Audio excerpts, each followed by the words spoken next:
E aí, pessoal, bem-vindo ao nosso terceiro episódio do nosso podcast Café com Fertilidade. Esse podcast, ele será gravado em algumas temporadas, e essa primeira temporada é de paciente para paciente. Serão de 10 a 12 episódios, onde a gente selecionou alguns casos de pacientes que fizeram tratamento, e elas vão contar aqui para vocês o passo a passo do tratamento delas. Tá ficando muito legal. Esse é o nosso terceiro episódio, e hoje a gente convida a Camila, que é uma paciente que descobriu que o ovário dela parou de funcionar com 27, 28 anos de idade. Então tem bastante coisa legal que ela vai contar pra gente, ela vai contar detalhes do processo inteiro até o final do tratamento dela. Espero que vocês gostem, não deixe de divulgar o nosso podcast para as outras pessoas que estão aí e vamos para o nosso bate-papo.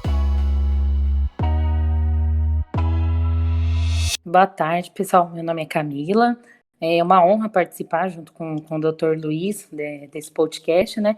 Então, eu tenho 32 anos e eu conheci o Dr. Luiz nessa busca, né, para conseguir engravidar. Então, a gente já estava há 5 anos tentando engravidar, né? Então, desde 2016, nessa tentativa. Só que no meio desse percurso, eu sempre tinha muitos sintomas de muito sangramento, muita cólica. E esse sangramento, esses sintomas eram confundidos com SOP, com endometriose. Então, eu tive, assim, no decorrer desses 5 anos, vários diagnósticos. Até chegar no diagnóstico de falência ovariana, que foi, quem descobriu, no caso, foi o Dr. Luiz.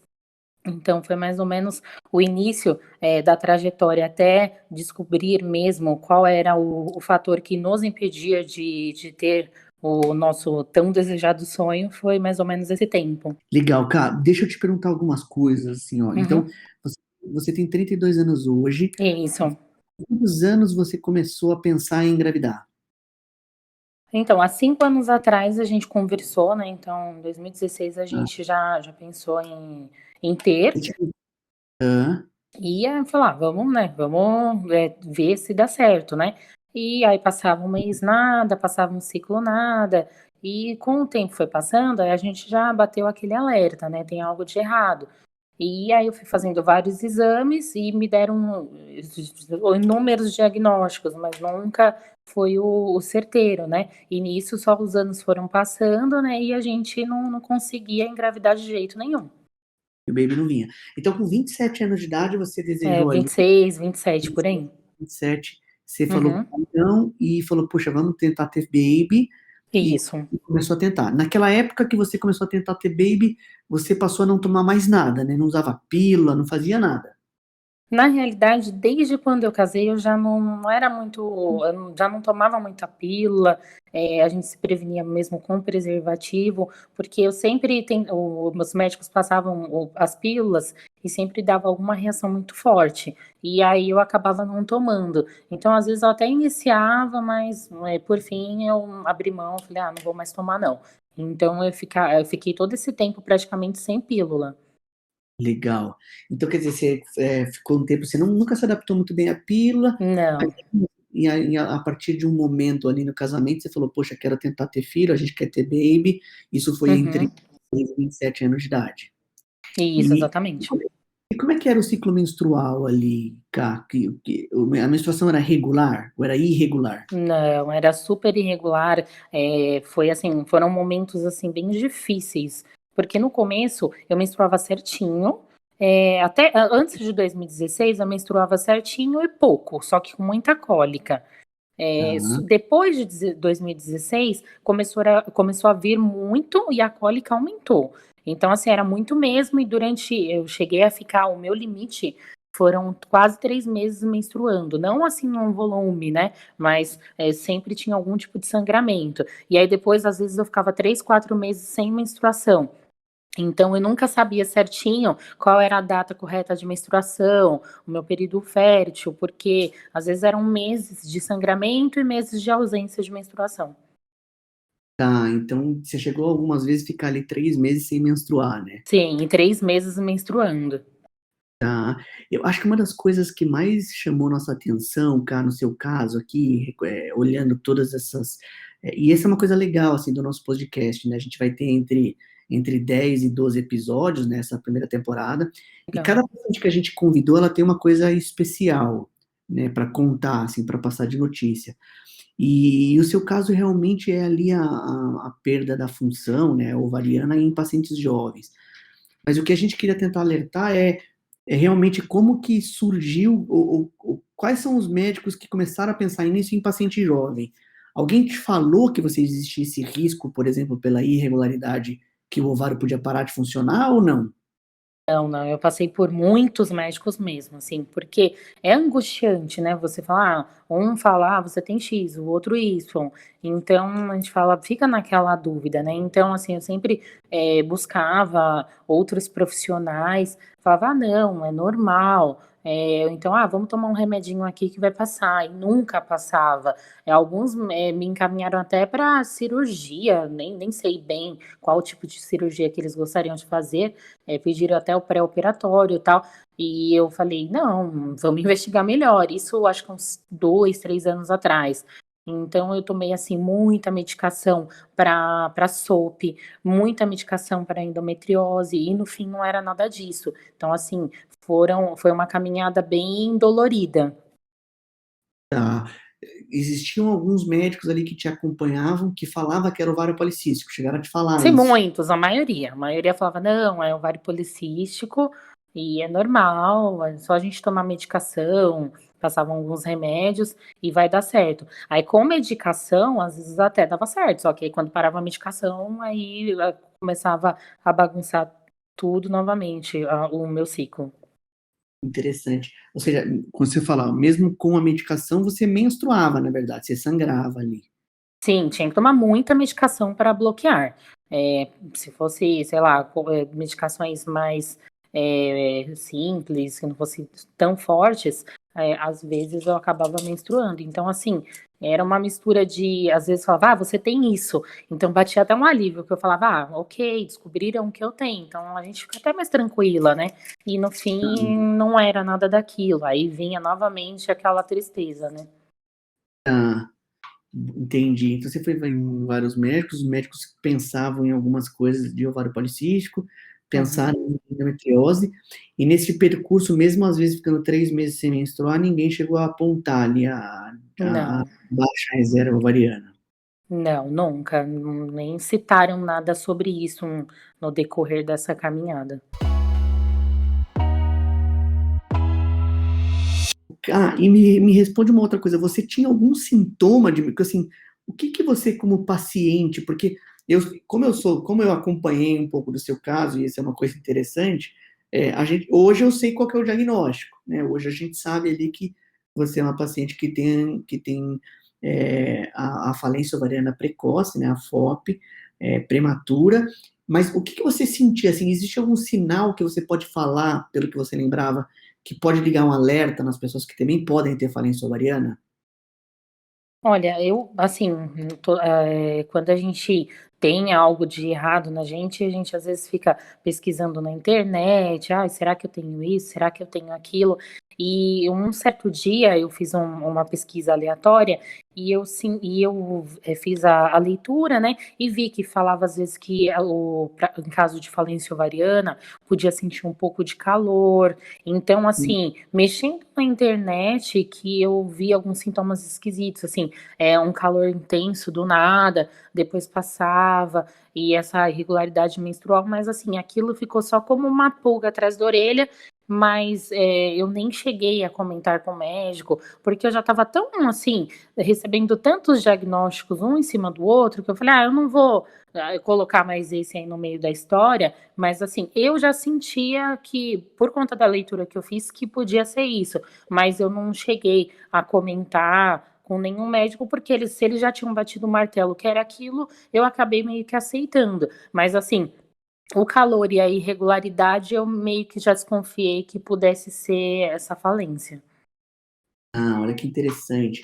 Você foi colocando ali sintomas que você estava tendo na internet e a Uhum. internet te ajudando a chegar num diagnóstico, foi isso?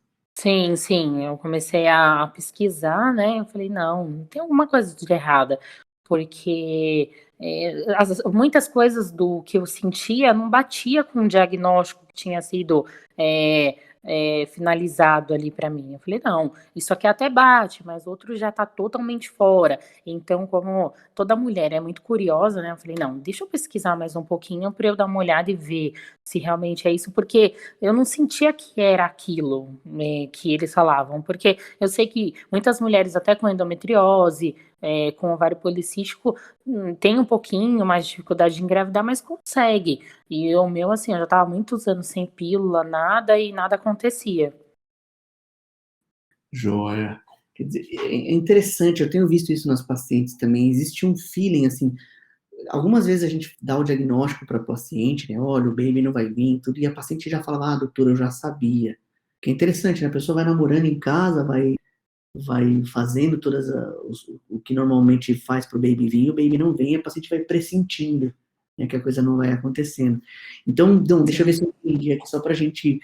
A história do podcast é que as pessoas estão escutando, para você ter uma ideia, cara, dos vídeos que a gente está colocando ali nas redes sociais, né, no Spotify, no nosso podcast mesmo. Os podcasts são os que estão mais sendo escutados. Nossa, legal. Por incrível que pareça, as pessoas quando contam suas histórias, as pessoas estão gostando de participar desse Uhum. tema, sabe? Então, quer dizer, você foi juntando calorão ali com alguns sintomas de irregularidade menstrual, né? Focar sem menstruar. E por que você acha que você não verbalizou para o médico? Uma coisa que você falou que eu achei interessante. Você pressentiu algumas coisas ali, mas nunca falou isso para o médico. E mais do que isso, o médico já. Então, essa é uma dúvida. Em que momento ali algum médico levantou a mão e falou assim, cara, porque ovário policístico e baixa reserva são totalmente opostos, né? Um tem muita reserva ovariana, outro não tem. Em que momento alguém falou para você, não, isso tudo que você está tendo faz um quadro de falência ovariana? Certo. Então, assim, depois de todo esse processo, o que que aconteceu? Eu estava com esse pressentimento que eu falei: "Tá alguma coisa errada". E também, esse pressentimento ele só aumentou por quê? Por coincidência, a minha mãe, ela entrou na menopausa, e eu me senti os sintomas que ela tinha era muito parecido com os meus. E aí Hum, aquilo começou a até a dar um aperto no meu coração, que eu falei: "Gente, mas a minha mãe tem 50 anos, ela sim tá no momento, né, de realmente entrar na menopausa, eu não". Então aquilo ficou martelando na minha cabeça, martelando. E no meio dessa pandemia, eu tinha um médico fixo, só que ele sumiu. Ele sumiu, eu tentava entrar em contato para marcar a consulta, e foi nesse momento que era até, eu lembro até o horário, eram mais de meia-noite. Eu comecei a pesquisar médicos especialistas em infertilidade.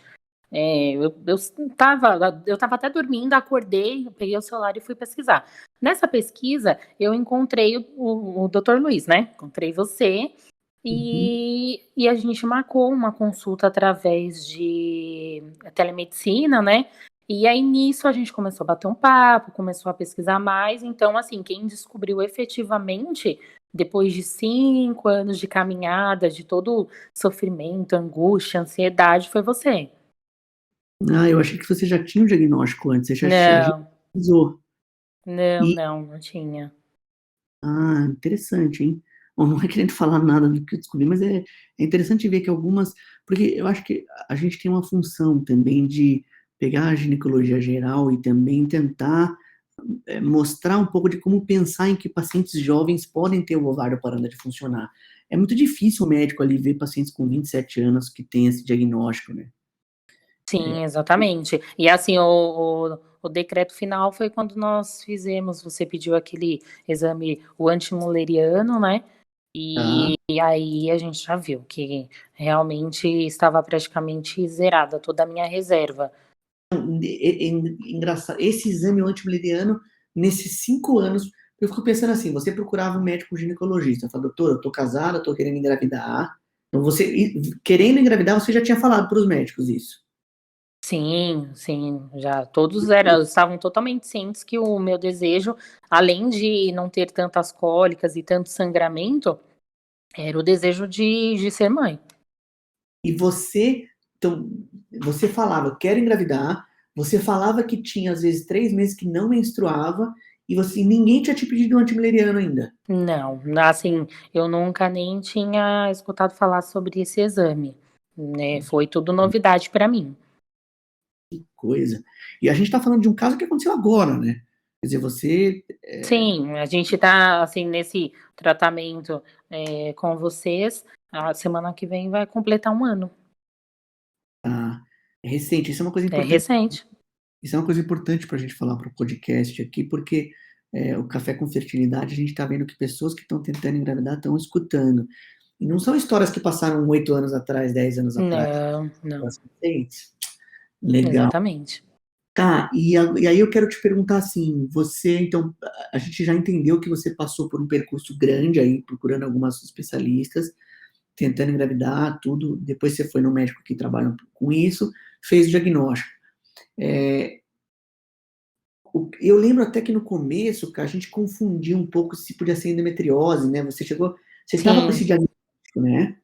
sim, porque inclusive, assim, eu tive um diagnóstico de endometriose profunda através de uma ressonância, e aí nós repetimos a ressonância com um profissional de referência, né, na parte de leitura de ressonância focada em endometriose, e nisso não deu nada. Então, assim, isso foi também mais uma etapa do meu processo bem frustrante, porque quando eu recebi aquele diagnóstico, olha, endometriose profunda, pode estar afetando outros órgãos, e eu repeti o exame, e no fim não era nada daquilo. Então, assim, foi mais um baque que a gente levou também. Que até a endometriose, que era um diagnóstico que tinha aparecido em outros exames, depois a gente acabou excluindo, né? Sim, sim, através da nova ressonância. E você ter visto seus sintomas e sua mãe tá entrando na menopausa no mesmo momento ali, foi uma coisa interessante que você falou. Não lembrava disso também. Isso é uma coisa. Às vezes o médico, quando atende, a paciente escuta bastante coisa, começa, Hum, faz os diagnósticos, mas não lembra dos detalhes. O que eu sim, percebi exatamente. é que em podcast as pessoas falam mais detalhes do processo. Isso é legal. Sim, é importante. É bem legal. Cá, beleza. Então a gente já entendeu o seu processo até o diagnóstico. Eu queria que você tentasse falar nas suas palavras aí o que você sentiu quando você tinha, sei lá, 30 anos de idade, 31, 29, 30, e você teve o diagnóstico de falência ovariana, um diagnóstico de baixa reserva, o antimileriano muito baixo. O que veio na sua cabeça? Olha, assim, quando eu recebi, assim, eu vi o exame, aí a gente abriu junto, né? Aí você já falou assim, olha, não sei se você já deu uma olhadinha, mas assim, tá praticamente zerado. Aquilo, assim, foi muito difícil receber aquele diagnóstico, assim, tanto para mim, para o meu marido, foi muito difícil. Assim, quando eu abri aquele exame que eu vi, parecia que um buraco abriu, assim, e eu tinha caído e não tinha mais salvação. Então, foi muito difícil, muito mesmo, porque ali, como eu não tinha conhecimento de outras formas de engravidar, para mim ali tinha acabado todo o meu sonho, o sonho do meu esposo, e pronto, a gente só precisava tratar os sangramentos e a gente tinha que de repente partir para uma adoção, algo do tipo. Então ali eu meio que já tinha falado: "Ok, não dá mais". Tá. Interessante. Às vezes a gente não consegue nem lembrar direito o que sentiu, né? Quando tem uma notícia tão, Uhum. Foi muito tão. forte, muito impactante, assim, na hora que a gente soube. Eu chorei muito, muito, muito, muito, muito mesmo, porque pra mim ali já tinha acabado todo esse sonho. E você não via alternativas ali, pelo menos antes de conversar comigo, com as pessoas que fazem isso, você não via tanta alternativa, né? Porque assim, o atendimento tem as etapas, né? Então, assim, a gente fez aquele primeiro atendimento, né? E a gente marcou para conversar pessoalmente. Então, até então, para mim tinha acabado, né? E assim, aí você falou, não, vamos conversar, a gente vai ver outras formas, tal. Mas para mim não existiam, até ter essa segunda conversa. Tá. E aí você descobriu a falência ovariana, já estava batendo com sintomas, tudo, Sim. e aí foi que a gente começou a pensar nas estratégias para poder engravidar. Foi isso? Isso, exatamente. Exatamente. Então, assim, como a reserva ela não estava praticamente zerada, aí a gente pensou na primeira opção, fazer a estimulação ovariana, né, através dos medicamentos, para a gente fazer a aspiração e tentar congelar essa reserva restante, para a gente Tá. pensar no que fazer, né? Então foi a primeira opção apresentada. Ah, Só que, sim.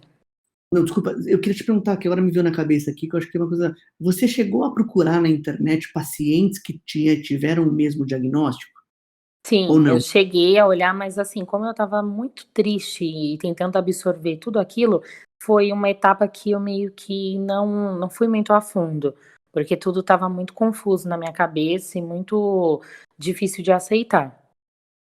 Ah, tá bom, legal, porque essa é uma coisa que às vezes a gente orienta as pacientes que têm algum tipo de diagnóstico em saber que elas não estão sozinhas, sabe? Essa é uma Uhum. dúvida que eu tinha para ver se você foi atrás desses Não, nesse momento não. grupos. Tá, beleza. E outra coisa que eu queria te perguntar que é interessante também, você contou, claro, seu marido estava sabendo de tudo ali. Você dividiu esse diagnóstico com alguém da família, alguma coisa assim, ou não? Você guardou você e seu marido e a coisa foi Não, eu acontecer? dividi com os meus pais e ele com os pais dele, né? Então, a Tá. gente contou, né, para eles e que porque assim, esse sonho não é um sonho só nosso, era um sonho deles, serem avós, tudo mais. Então, já tinha aquela coisa, a gente antigamente eles já sabiam que eu tinha vários sintomas estranhos, complicados, então eles sabiam que algo não estava indo bem, mas mesmo assim eles ficavam: "Ah, e o netinho? Ah, já tenho tantos anos", assim, aquela cobrança com carinho, né, dos pais. Mas a gente compartilhou e eles ficaram bem abalados também. A hora que você trouxe o diagnóstico. Sim, exatamente. Então a gente E contou certinho para eles, né, então eles ficaram bem assustados. essa é uma coisa incrível que eu vejo, assim, é, e olha, e por causa da minha especialidade, né, quer dizer, cada um segue um caminho dentro da medicina. E eu lembro isso, cara, fugindo um pouco do seu assunto, é só para a gente bater um papo. Eu Hum, lembro que toda vez que eu ia em alguma festa, então, sei lá, eu tinha 22, 23, 24 anos de idade, às vezes estava na faculdade de medicina. Toda vez que eu ia em alguma festa, que as pessoas tinham acabado de casar, ou que tinham assim, um ano de casado, todo mundo chega para as pessoas e fala: e aí, e filho? uhum. Como é que vai vir É, bebê? isso é Existe bem um. difícil. É bem difícil, né? Porque Uhum. eu tô falando assim, e muitas vezes eu via as pessoas que eram perguntadas sobre isso respondendo assim, não, a gente não quer. Só que algumas vezes esses casais que falavam ali não quero já estavam tentando, Sim, né? exatamente. Eu fui assim, eu sou um exemplo vivo, porque a gente tem um ciclo de amizades, assim, bem grande, né, e de várias idades. Os mais jovens não, os mais jovens normalmente não fazem esse tipo de pergunta. Só que os mais velhos, era engraçado, não podia me ver e falar: "Viu, bebê? Nossa, quantos anos você tá casada?". E assim, quando eu estava desencanada, aquilo para mim era tranquilo. Mas quando eu não estava num dia bom, ou então estava com aquele sangramento intenso ou ausência, mais de 1, 2 meses, aquilo, parecia uma facada, assim. E eu falava nós somos evangélicos, né, eu falava assim: "Ah, quando Deus mandar, mandou, a gente está aguardando", né. Então, era muito difícil, porque as pessoas perguntavam e ficava: "Nossa, mas você casou em que ano?". Aí eu falava: "Nossa, mas vocês não têm filho ainda?". Ah, e assim, era muito desgastante e muito invasivo até. É real, então, isso que eu tô falando, né? Real, real total. Porque as pessoas perguntam o tempo inteiro, quando o baby vem? E assim, depois que eu comecei a fazer essa especialidade, eu via que eu estava em festas, às vezes eu via familiares aqui no consultório. E depois eu comecei a ver o outro lado da moeda, quando as pessoas perguntavam e essas pessoas respondiam que não queriam, e elas já estavam no tratamento. Interessante, né? Sim, acho que para cortar o assunto, né, para a pessoa não Ex- prolongar, Exato, porque a pessoa também não quer ficar falando que está fazendo uma tratamento. vez eu estava muito triste e uma senhora veio e me perguntou: "Nossa, mas você não vai ter filho? Você já está ficando muito velha". E assim, eu já estava tão desgastada naquele dia, eu falei: "Então a senhora pode ter então, já que eu não consegui ainda ter, a senhora pode ter".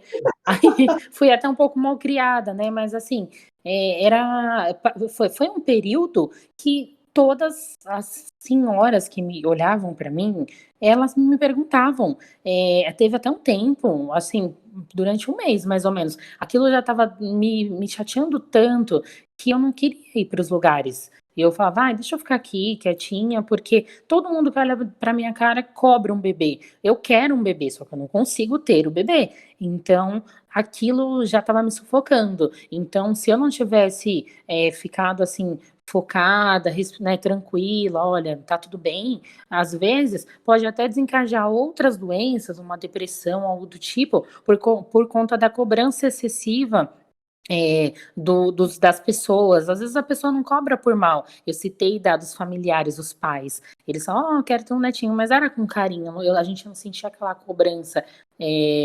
Assim, vocês precisam ter e que a gente quer ter. Não, era com carinho, mas dos outros eu não encarava dessa forma.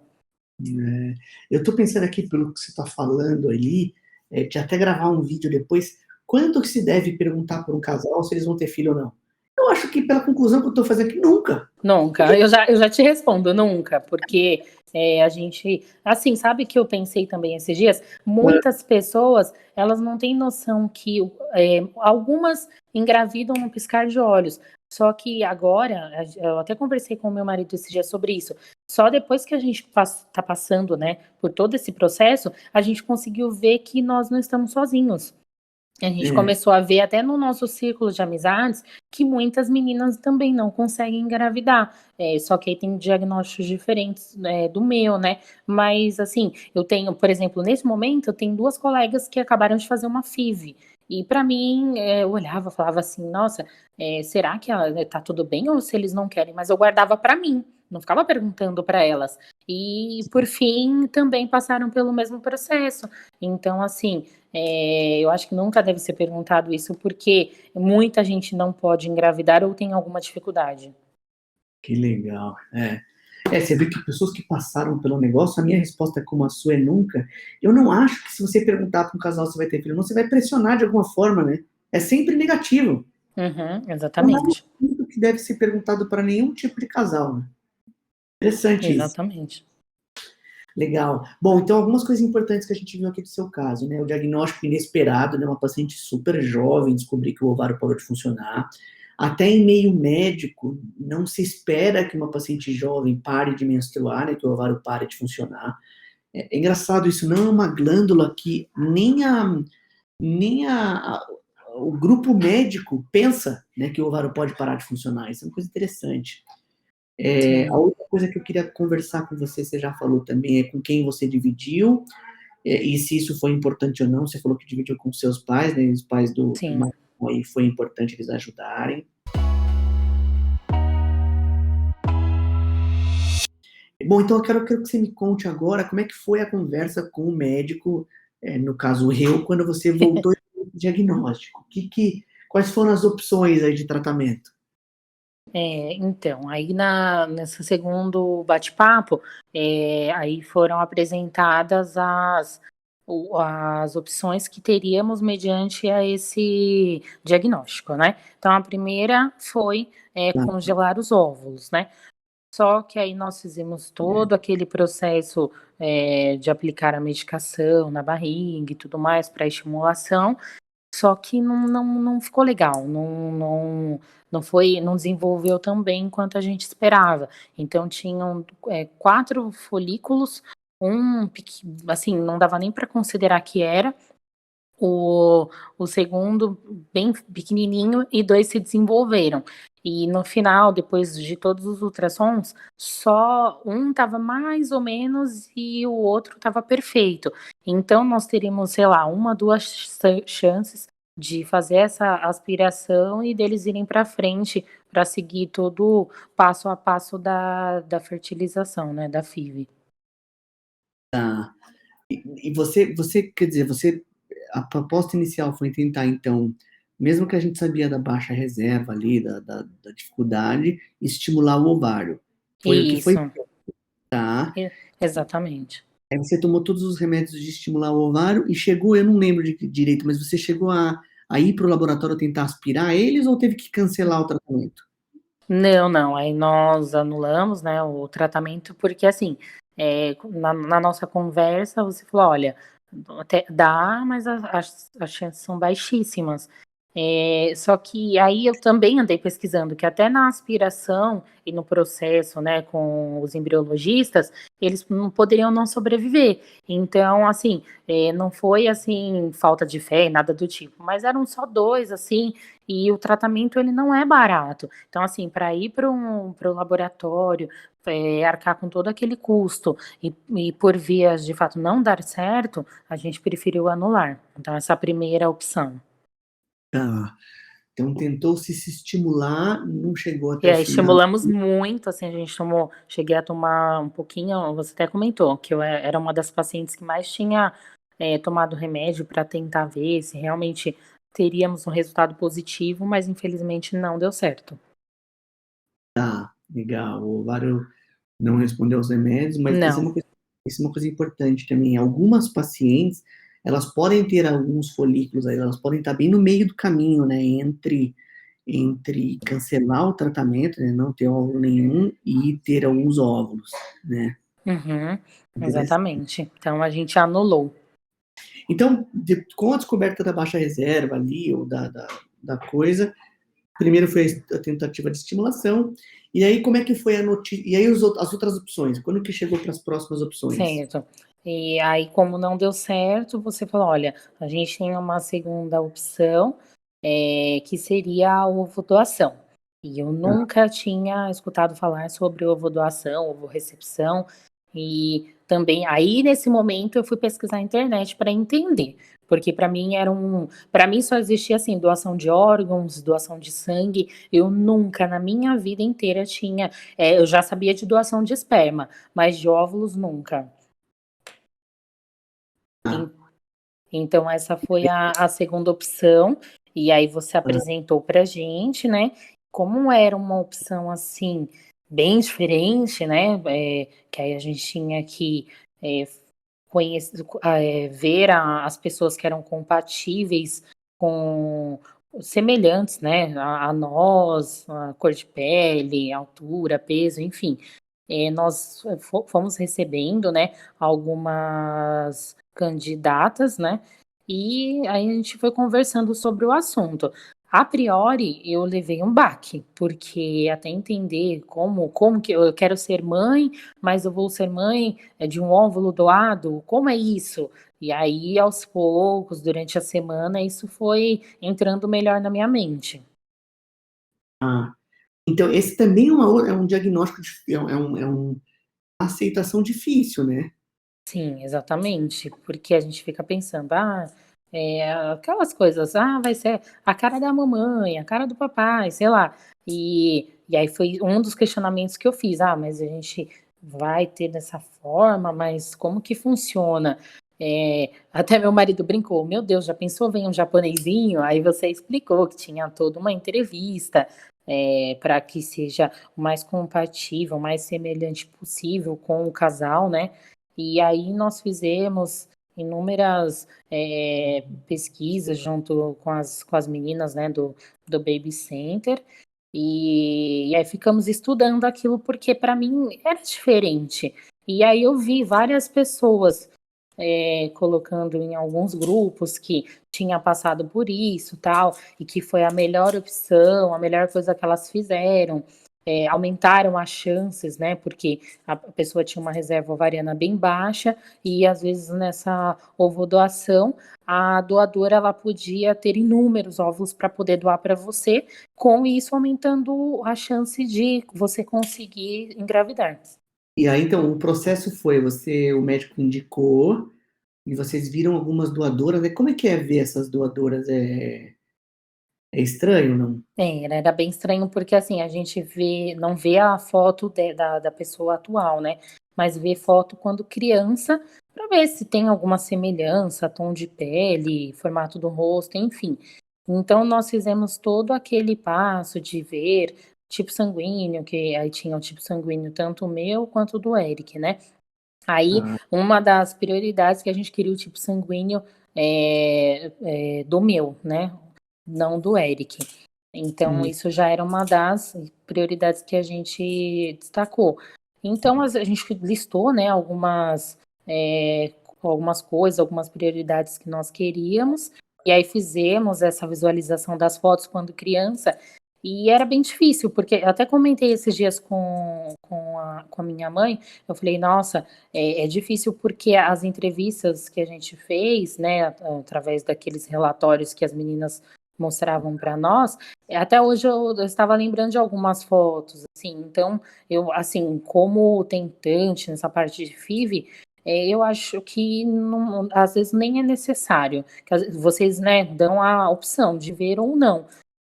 Tem gente que é bem desencanado. Eu já, né, dando a dica aí para quem está ouvindo a gente, eu acho que é desnecessário, porque se a pessoa está com os exames ok, você tem aquela aceitação de fazer esse procedimento, eu acho que não é necessário essa segunda parte.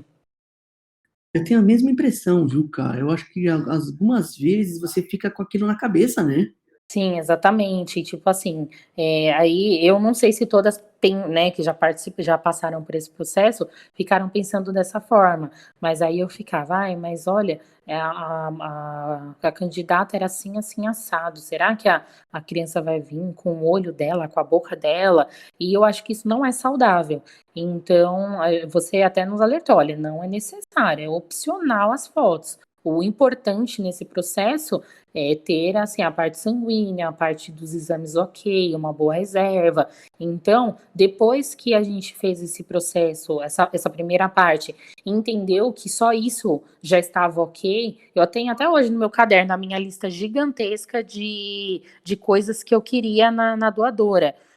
Tá até aqui num caderninho que eu achei esses dias e eu comecei a rir, que eu falei, nossa, eu escrevi várias coisas e no fim, né, não precisou de nada disso.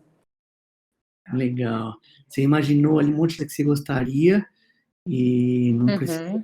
Sim, eu coloquei altura, peso, para assim, a gente não que a gente quisesse, tem que ser dessa forma, mas a gente pensou para ter uma aparência mais assim semelhante possível com a gente.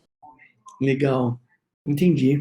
E aí depois a decisão de ir ou não ir com aquele casal do tratamento foi de vocês? Vocês conseguiram falar ali na hora ou vocês voltaram? Como que foi isso aí em casa? Então, aí por fim, de todas as entrevistas que foram feitas, nenhuma a gente deu ok.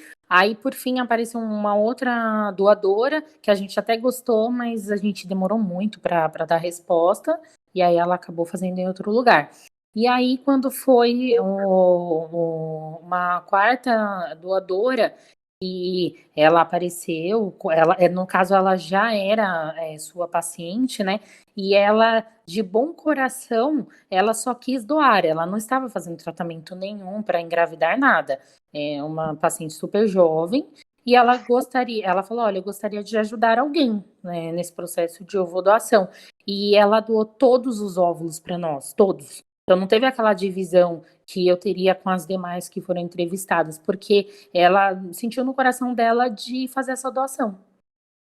Ai, que legal. Ela foi uma doadora pura. Eu não lembrava disso, hein? Sim, foi uma doadora pura. Então, nós conseguimos na época, se fosse dividir, a gente ia conseguir, sei lá, uns 7, 6, por aí. E com essa doadora, nós conseguimos 18. Não, foram 18 óvulos para vocês. Sim, 18 para nós. E quantos embriões vocês tiveram? Nós tivemos 14. Vocês têm 14 embriões. Isso, 14 embriões. Dá para fazer um time de futebol. Dá. Legal. Puxa, que interessante. Você vê, esse é um tipo de tratamento, por exemplo, que o CRM, ele não via como um tratamento que seria possível de fazer. Aí no último guideline nas últimas regras que ele publicou, que eu acho que deve fazer um ano e pouquinho, ele liberou a doação pura. Qual que era o medo do Uhum, CRM anteriormente?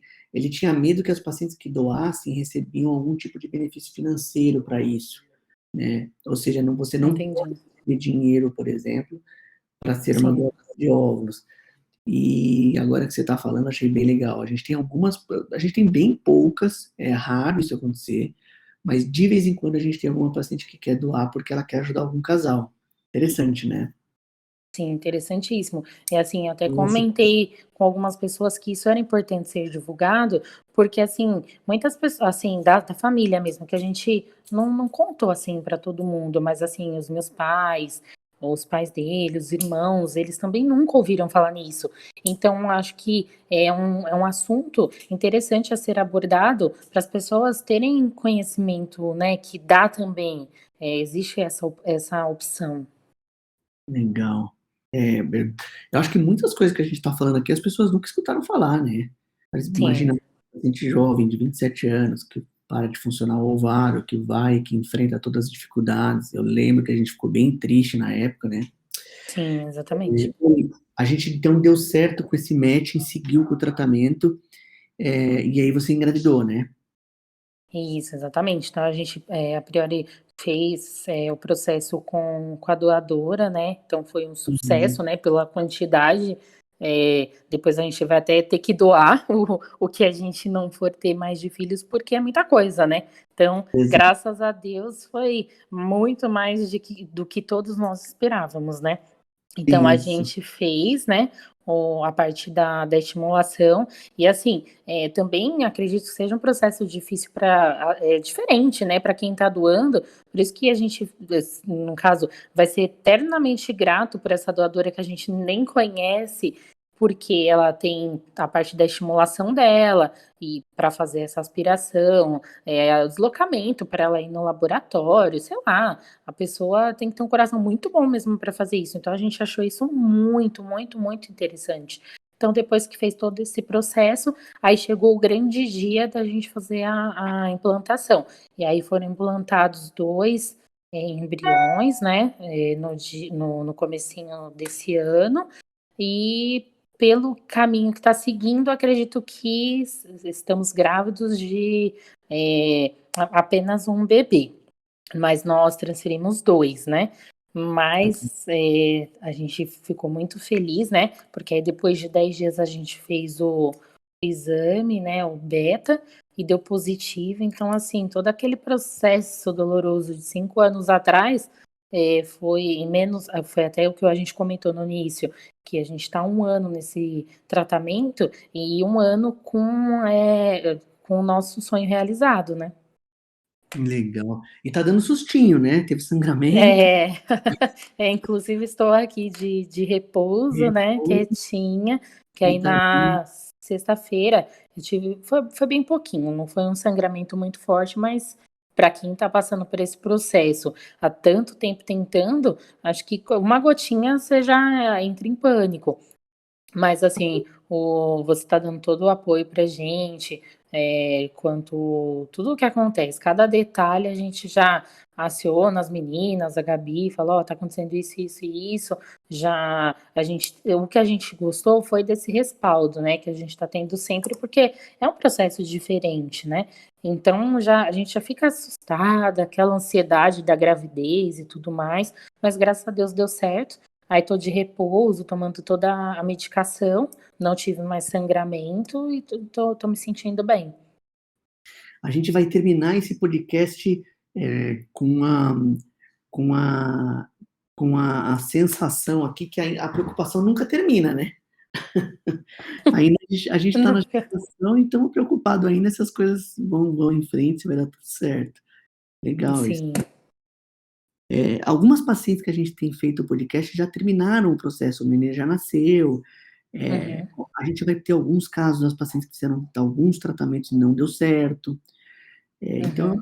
é um podcast bem interessante. Bom, Cá, eu queria te agradecer. Eu acho que foi uma conversa muito legal. A gente tem visto algumas frases que as pacientes estão falando aí no meio do podcast, bem importante para todo mundo que vai escutar isso. Eu acho que vai ficar gravado para a posteridade, né, esse podcast. Pessoas que fizeram o tratamento e quais são os inputs. Então, eu queria que você desse a sua mensagem final aí para quem tem o diagnóstico acabou de descobrir que o ovário parou de funcionar, para as pacientes que estão fazendo o tratamento, esses próximos 1 minuto, 1 minuto e meio estão livres para você falar o que você quiser para as pessoas que estão escutando. Ah, perfeito.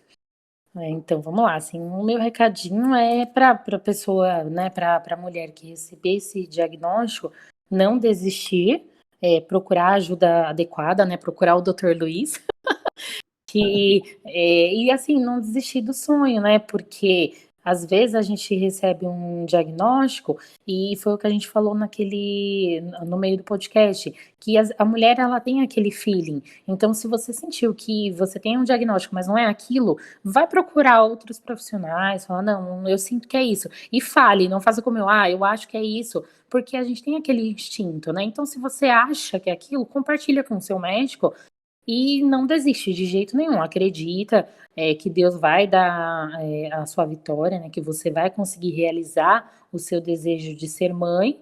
E, e é isso que eu deixo para as tentantes, né? Para ter assim aquele desejo, elas não deixem assim ir embora por conta de algum diagnóstico que deram. Tente procurar outras formas que com certeza, acreditando em Deus e confiando, tendo muita fé, vai ser realizado assim como eu consegui. Então a gente já está aqui com 6 semanas com o meu pacotinho aqui no forninho e com certeza elas também podem conseguir. Legal, cara. Obrigado, pessoal. Então, eu espero que vocês tenham gostado aí do nosso papo. Eu gostei bastante. Vamos terminar então a gravação e eu espero vocês nos próximos episódios nossos aí desta primeira temporada de Paciente para Paciente.